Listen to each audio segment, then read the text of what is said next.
you talk about sort of this like existential threat from Russia. I think a lot of Americans, and I don't necessarily blame them for thinking this, would say, I don't know, that seems like a stretch. I don't know. I don't think Russia would invade America, right? Like, I think people would rightly say, I don't know, that seems like a stretch. Like Europe, sure. Other European, especially former Soviet bloc countries, sure. People would question that. And it actually gets at a larger sort of narrative. I remember after Russia invaded, it was almost like the day after 9/11 in America, where everybody, regardless of political leaning or political party, was aligned, right? After 9/11, it was like, yep, this was terrible. We all agree on that. And we should go after the terrorists who were responsible. We all agree on that, right? Yeah. Like, didn't really matter how you voted. After Russia invaded Ukraine in the United States, regardless of political identity, people seem to support the idea of like, yeah, I mean, everybody watched Red Dawn when they were a kid. At least us millennials and older, right? Yeah.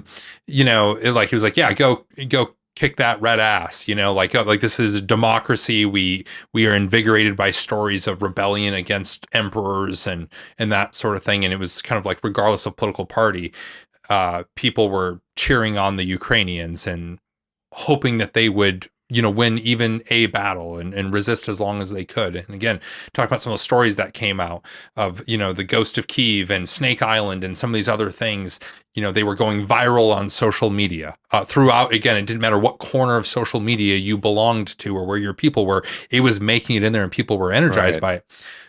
Maybe as soon as a couple of months after, maybe as soon as, let's call it fall of 2022, autumn 2022, people started, and you look back, this happened with 9/11 too. People kind of returned to their corners with the matter of Ukraine and the support of it. One half of the country started to really question Ukraine, question Zelensky, question the, what was going on there. And, certainly there were narratives being pushed about how,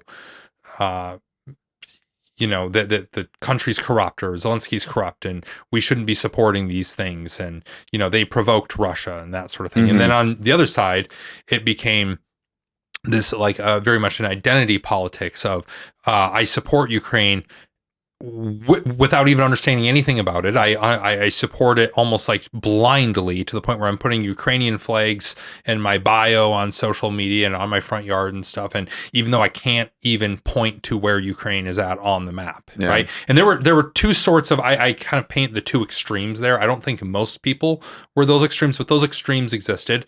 And then there was a lot of people that just kind of like, no, I don't think the U.S. should be involved in Ukraine. And I hope this doesn't turn into World War III. And other people have like, no, this is an existential threat. We should do everything we can to support Ukraine. And I'll just say personally where I fall. I usually don't like to share my political opinions too much. I'm not going to like tell you how I voted and all this other stuff, but I'll just say on this matter, hey, I went over and saw firsthand what was going on to it. Again, a limited degree, but saw firsthand. I support the Ukrainian people and their resistance against this. Full stop. No problem. But I also expect our government to be able to tell us how the investment we make in Ukraine and supporting them, where those dollars are being spent, and to reassure us that everything's going to that war effort and that we're not just enriching executives for major U.S. contractors. Right? Like, I think those are fair questions for me to ask. And I can still say, hey, I'm an ardent supporter, like Slava Ukraine. Like I support that, but have questions and want accountability. I say all that sort of monologue there to set this up of how did we get there? How did we slip back into, like, it seems like it's a clear cut thing. You're like, oh, support democracy against oppression. How did is it just people reverting back to the mean? How did the sides get picked? Like how did that, like from your perspective, like how did we get to a place where it is such a political hot topic to have, whether you support or don't support Ukraine? Yeah. I mean, I think in some respects, Ukraine became like a Rorschach test for your political leanings, right? Yeah, and that's really what I was kind of getting at there. I don't think this explains all of it, but I think there are certainly a subset of, people in the country who just are reflexively against anything President Biden would do or against anything President Trump does. So there are some people who just, because this happened under President Biden's watch and their initial response, their support for Ukrainians happened under his watch, that they were just going to oppose it all because it's politics, right? And they just want to bring down the other side. Yep.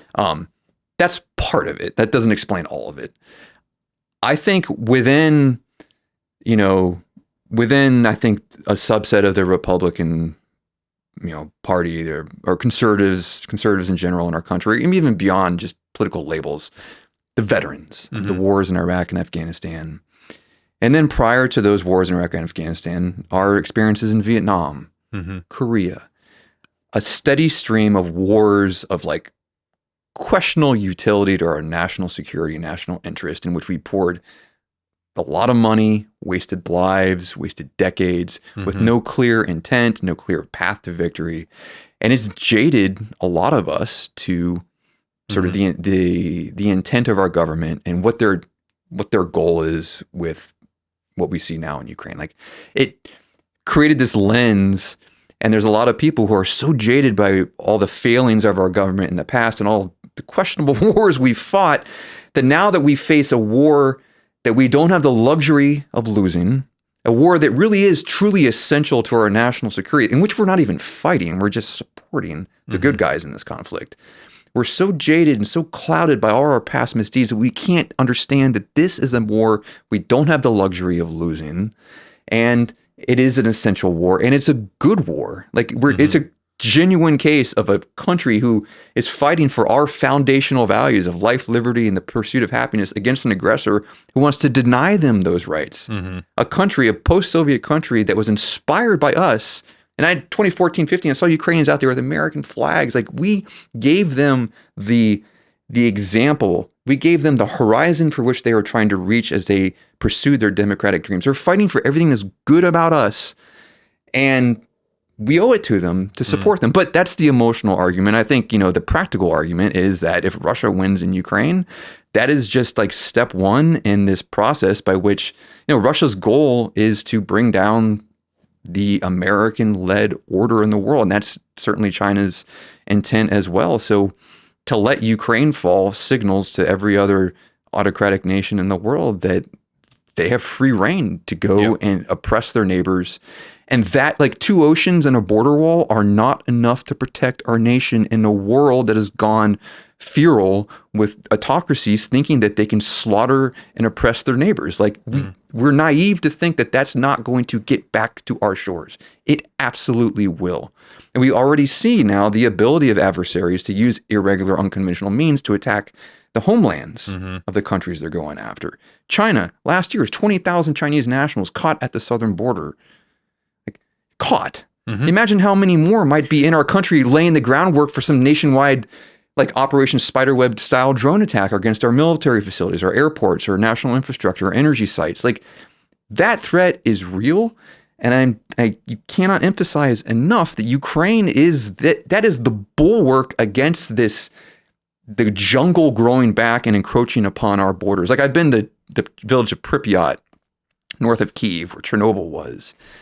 And I think it's a fitting metaphor for the world we live in, because you have this town, this brand new, like, beautiful, not beautiful, but like, it was like a very Soviet town. I was going to say brutalist new. architecture is not exactly, beautiful is not the adjective. Yeah. I misspoke for sure there, but like, it was, new and clean and untouched.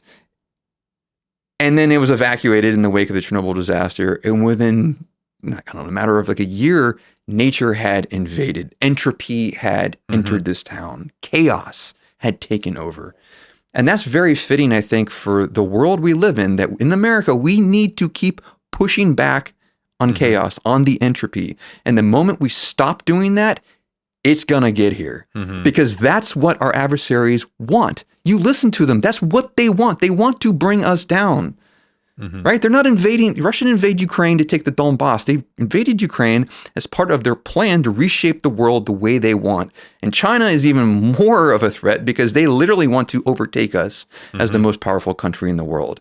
And the way to do that is not to outdo us with new technology. It's not to get a better economy. It's not to have better ideas. It's to bring us down. And Ukraine is a way to push back against that. It is the place where we can stop that slide to entropy before it gets to our shores. And the thing is, we're not trying to convince the Ukrainians to fight. We're not using them. They want to fight. We saw that in those first hours, like I described, of the full-scale invasion, where of their own accord, Even when we didn't believe in them, we didn't give them what they needed to defend themselves in the beginning, but they still went out there and fought. Mm-hmm. We're not telling them to do this. We're not asking them to do this. We're not conniving them to do this. We're not fooling them to do this. We're not fighting the last Ukrainian, as some people would say. Mm-hmm. We are the beneficiaries of Ukraine's courage. Mm-hmm. And we get the preservation of our good fortune, our life, all the benefits we have of living in this country. We get to enjoy that without going to war a little longer, maybe sparing another generation or world war, thanks to the Ukrainians who are willing to hold that slide to entropy at bay for us for right now. And hopefully it lasts. It'll last if we give them the tools they need to win. But yeah, I mean, I think we in America have gotten used to the notion that we can lose wars and not suffer the consequences. Mm-hmm. Korea's a draw. We lost Afghanistan. We lost Vietnam. Yeah, when Kabul was taken over by the Taliban, did life in America change? Did anything material? Did we lose any freedoms? To this day, not a single person has been held accountable for anything to do with the war in Afghanistan or the withdrawal itself, which was a disaster. But that everybody, a thing that all Americans agree on, the withdrawal was a disaster. Absolutely. And when Saigon fell, like, did a life in our country get worse? Mm-hmm. So I can see the source of the skepticism of our support for Ukraine, because America's consistently fought wars and lost those wars. And then ultimately, if nothing changes, you're thinking, well, why did we fight the war in the first place? If life just kind of goes on anyway, what was the point of all the violence and the death and the money and all that? And so we've gotten lulled into this complacency, thinking that every war is a war that if we want to, we can just walk away from, and life is just going to go on as normal. But now we face a war that's not possible. And we're not even fighting in Ukraine, obviously.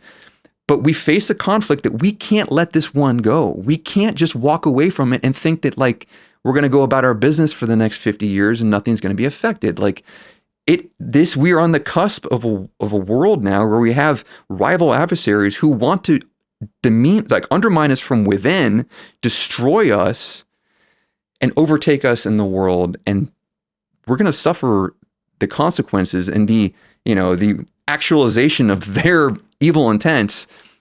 And if we let Ukraine fall, it truly is the first line of defense against that threat that we face to our homeland. Yeah. And I think too, China, the larger threat, but do they need to take over America? Do they need to invade America to destabilize us? No, we already see that. On the last episode, we had a former CIA case officer on, and he was talking about how the PRC literally had police checkpoints and stations set up in the Chinatowns of different American cities, like actual PRC officials. Yeah, they're going after Tibetans. Yeah, it's Tibetan dissidents. Like very bold stuff. And they know that they can destabilize that way. Russia knows that they can influence different ways. Again, they don't need, in order to knock America off as sort of the standard bearer of the world, as the world's sort of superpower, the world's police, like that sort of thing. They know that they don't need to necessarily take the country per se, at least not this century maybe, but they don't need to do that in the near term to knock us off. If they move the world off the dollar as the standard currency, things like that, like you can start to chink away at that. And then if you control a country like Ukraine, where how much of the world's grain comes from Ukraine, how important are those ports? How important there's a couple of different things there, an entire population that you can now conscript that is all battle hardened, right? Yeah. Like there's a lot of things that play into, like you said, is if Ukraine fell tomorrow and Russia won that war, and like, let's just call extreme scenario here, right? They take the entire country, right? And Ukraine is now Russia. Well, now if Russia wasn't as big of a threat before, they're more of a threat now, because now they have more resources, more people, more land area, more everything before, in order to then, it's a snowball that can continue to roll. And so I think when I think about this, when you're thinking about, well, why stop Russia now? Why is Ukraine this? It's a snowball that you don't want to continue to roll and accumulate. Like let's stop the snowball from going downhill. Yeah, and I think a good sort of way to understand that too is, like, a lot of people say that NATO's expansion eastward is what has inspired Russia to be aggressive. Let me interrupt right there. I want to say like one thing right off the top, because this is a talking point that always agitates me. It's so misguided. People talk about NATO like it's a country. It is not. Yeah. Just to like, and I'm almost like talking down to maybe some people in the audience right now, but NATO stands for North Atlantic Treaty Organization. It is a treaty among nations, individual nations. Yeah. It is not, when they say NATO's expand, NATO's not a country. Yeah. Like it's, that's like, I think people frame that in a way that it's like it's this entity of its own. It's not, and it's agreement between it's like countries. an empire or something like that. Yeah. Like I just want to say that right off the bat there, because people talk about like, oh, well, if you know, Russia's just defending from NATO encroaching on its borders. Like NATO's not a country to encroach on anybody's borders. And how can a defensive alliance encroach anyway? It's kind of antithetical to what a defensive alliance is. That's what I'm saying. It doesn't make sense if you. The only way it makes sense is if you think NATO is a country in itself, I don't think people literally think it's a country, but they pretend like it's got the authorities and the mechanisms of a sovereign nation. Yeah, and of course, like so, new countries joining NATO, like the Baltic states, like that is not a threat to Russia's security. It is a threat to Russia's ambitions to reconquer its lost Soviet empire. Yes. That's why they're mad about those countries joining NATO or the prospect of Ukraine joining NATO. Not because they anticipate a threat from Ukraine. They don't anticipate a threat from Estonia. They're just pissed because it means they're not going to get those countries back. And that anger signifies the fact that they want to get them. So if anybody says, well, Russia will never invade the Baltics, they'll never do that. They'll never invade Norway or whatever. Well, the people in the Baltics would disagree. Or even in Norway. I was just recently there this year. They take it deadly seriously that Russia might try something. So like that Russian anger over NATO's expansion, it's not because they feel a threat from NATO. It's because they're angry that their desire, their fantasies of recovering this imperial greatness are being spoiled. And now they got to fight a war with the NATO alliance to get these countries. I was going to say, let's talk about the actual threat. Why does it make it life hard on their ambitions? It's because if a country is a part of NATO, and if they can no longer just do what they did in Ukraine and invade a country without really any real world repercussions, you invade a NATO country, now you invoke Article 5, and it's attack on one country is an attack on all countries. Now they have to fight a multi-front, essentially a world war. And you hope they are not resourced to fight a world war. NATO would actually fight that war. And I think that's a possibility we should be prepared for, that Russia might try and seize a little town in northern Norway. They might try and grab a plot of land in Estonia and then see, is NATO going to risk a major conventional war with Russia over a town in Estonia? Like, no, and you bring up, those barracks that were hit right on the Polish border there in the early days. Yeah. It wouldn't take much for that to, that's right on the Polish-Ukrainian border. Oh, yeah. It would not have taken much for that to just be off slightly, a digit off in the coordinates, right? Absolutely. They were, I think that was very calculated to see how the world responded to that attack. And I believe that there was, and it got chalked up to an accident. There was something that did land in Poland, I believe, at one point. And it was chalked up as an accident. I don't think it was an accident. I think it was, let's measure the response. Let's just see what happens. Let's see how the world responds. Let's see how the US responds. See how Poland responds.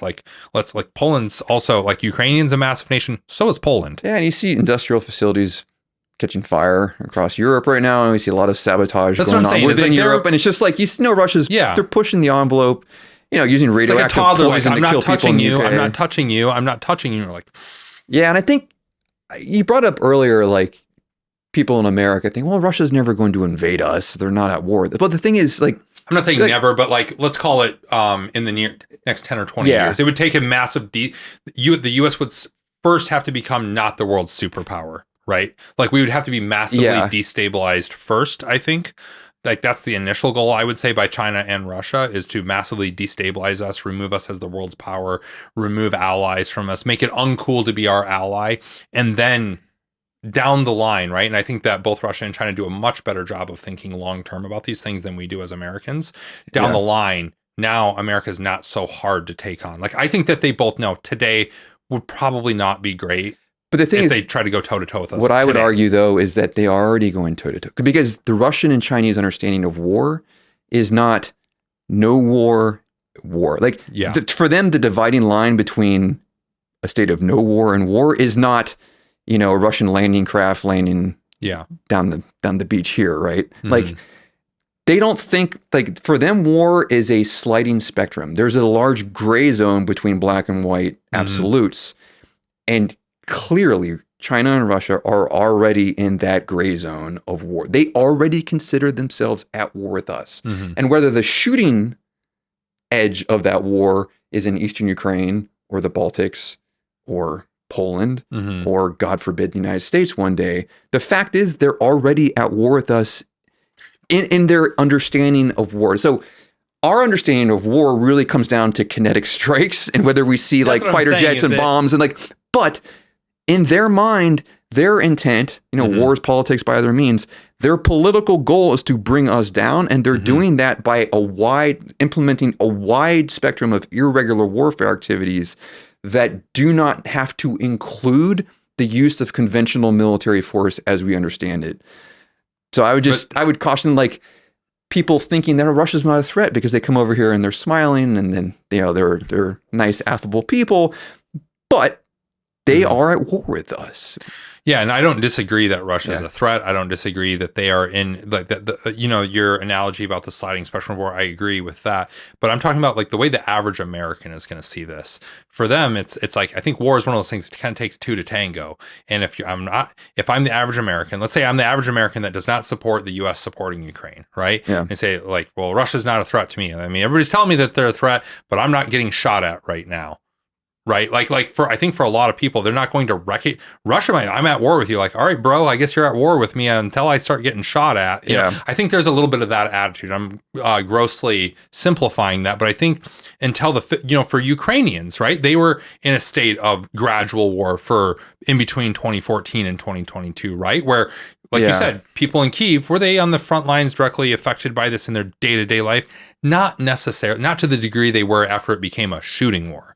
Right? Yeah. That's when it became very real to them. And that's what we need to prevent from happening. It's like the earlier we understand, like, let's stay at the point where we don't need the average American to understand the nature of the threat. I don't want my daughter to be fighting these wars. We don't want that to prevent, but if we just hide our heads in the sand and pretend like the threat isn't there, it will get to that point. You will see some manifestation of Russia and China's intent in our homeland to a degree that the average American is going to understand the true nature of the threat. We want to avoid that by having a clear-eyed and sober understanding of the intent of our adversaries. And like I said, keeping that chaos well outside of our borders now through a very wise and judicious support of our allies and our partners who are willing, for the sake of their own safety and their own existence, to keep those threats, quarantined to their backyards for us.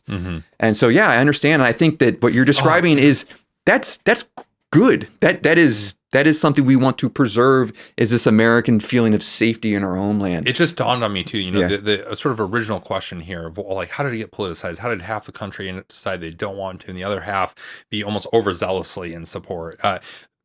It just kind of dawned on me that,